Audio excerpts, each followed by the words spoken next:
Hello listeners, আসসালামু আলাইকুম। আজ আমি শুরু করছি আমার প্রথম আইসিটি ক্লাস।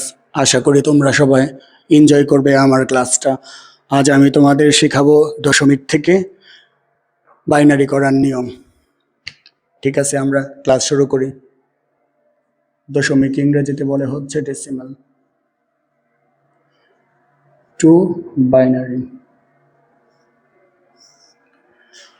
ডেসিমেলের বেজ হচ্ছে 10 আর হচ্ছে বাইনারির বেজ হচ্ছে 2। তার অর্থ হচ্ছে আমরা 10 ভিত্তিক সংখ্যা পদ্ধতিকে 2 ভিত্তিক সংখ্যা পদ্ধতিতে রূপান্তর করব। 10 ভিত্তিক সংখ্যা পদ্ধতিকে 2 ভিত্তিক সংখ্যা পদ্ধতিতে রূপান্তর করার জন্য আমরা 2 দ্বারা ভাগ করে আমাদের যাওয়া লাগবে পূর্ণ সংখ্যার ক্ষেত্রে, এবং ভগ্নাংশের ক্ষেত্রে হচ্ছে 2 দ্বারা গুণ করে যাওয়া লাগবে। তাহলে আমরা একটা সংখ্যা লিখি। সাপোজ সংখ্যাটা হচ্ছে 123.25, বেজ দিলাম 10। এটাকে এখন যদি আমরা বাইনারিতে প্রকাশ করতে চাই তাহলে এখানে দিয়ে দিলাম বাইনারির বেজ হচ্ছে 2। তাহলে যেখানে দশমিক সংখ্যার দাগের যে অংশটাকে আমাদের বলা হয় হচ্ছে পূর্ণ সংখ্যা, আর দশমিকের পরের অংশটাকে বলা হয় ভগ্নাংশ অথবা ফ্র্যাকশন। তাহলে যেখানে আমরা পূর্ণ সংখ্যা এবং ভগ্নাংশর অংশটুকু আলাদা আলাদা করব পূর্ণ সংখ্যার ক্ষেত্রে। তাহলে এখানে আমরা পূর্ণ সংখ্যার ক্ষেত্রে আমরা প্রথমে 123কে আমরা বাইনারির বেজ দ্বারা ভাগ করব। বাইনারির বেজ যেহেতু 2 দ্বারা আমরা ভাগ করি 2 123-এর মধ্যে যাই হচ্ছে 6 2 12 আর 2 1 2।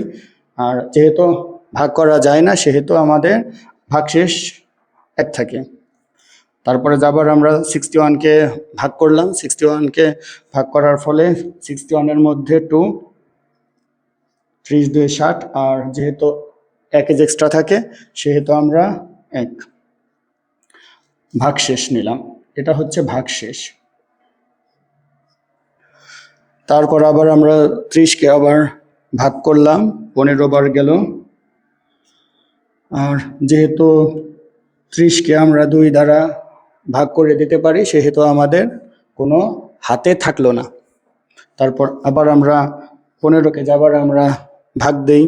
15কে যদি আমরা এখন 2 দ্বারা ভাগ দেই তাহলে 7 2 14, আর 1 এক্সট্রা থাকে, সে এক্সট্রা 1।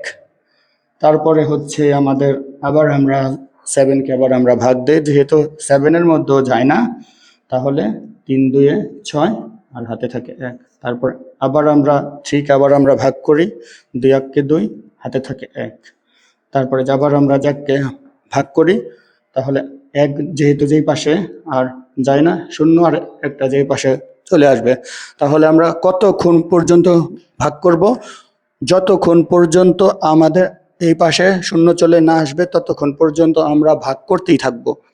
তাহলে যখন যেহেতু 0 চলে আসছে সেহেতু আমাদের কি ভাগ করার প্রক্রিয়াটাও শেষ হয়ে গেছে। এখন আমরা নিচে লিখলাম এমএসবি এলএসবি। তাহলে যেখানে যে এমএসবির পূর্ণরূপ হচ্ছে মোস্ট সিগনিফিক্যান্ট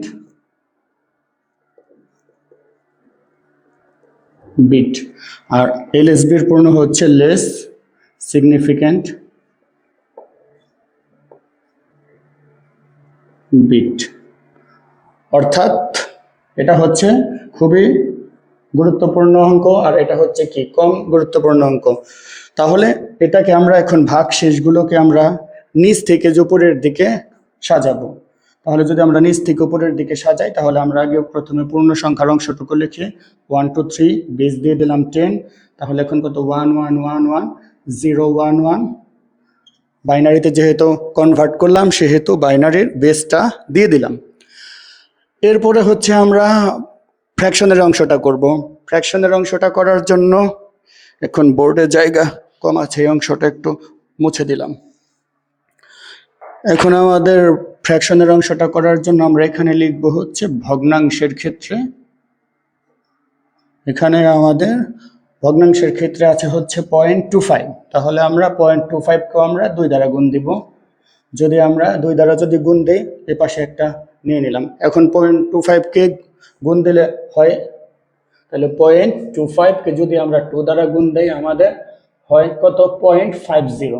0.50 পয়েন্টের আগে যেহেতু 0 আছে সেহেতু আমরা জিরোটাকে সামনে দিয়ে দিলাম, আর এখানে হচ্ছে আমরা দিলাম 50। তারপর আবার আমরা 0.50-তে আবার আমরা 2 দ্বারা গুণ দেব। তাহলে আমাদের 0.50-কে এখন যদি আমরা 2 দ্বারা গুণ দিই, ক্যালকুলেটারে করে দেখতে পারো তোমরা, তাহলে যেখানে হয়ে যায় 1 একটা ডিরেক্ট একটা যে 1 চলে আসে, অর্থাৎ এই 1টা হচ্ছে আমার সামনের 1। যেহেতু এখন দশমিকের পর আর কিছু থাকে না সেহেতু এখানে আমরা 2টা এখন 0 দিয়ে দিলাম। তাহলে এখন আমরা আবার ভগ্নাংশের ক্ষেত্রে উপরে হচ্ছে এমএসবি আর নিচে হচ্ছে এলএসবি, অর্থাৎ আমরা এই সংখ্যাগুলোকে বা তোমার অঙ্কগুলোকে হচ্ছে আমরা উপর থেকে নিচের দিকে সাজাবো। তাহলে উপর থেকে নিচের দিকে সাজালে এখানে আমাদের হবে 0.25কে আমরা যেহেতু ফ্র্যাকশনের অংশটা করেছি জাস্ট যতটুকু লিখলাম, আর এটা একটা দশমিক দিয়ে 0.1 বাইনারির বেসটা দিয়ে দিলাম।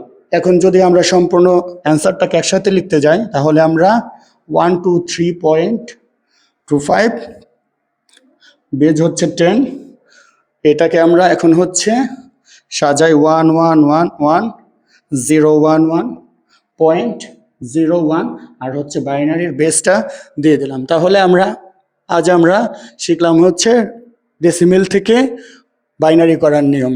আশা করি তোমরা আজকে সবাই আমার ক্লাসটা বুঝতে পেরেছো। সবাইকে ধন্যবাদ। আসসালামু আলাইকুম।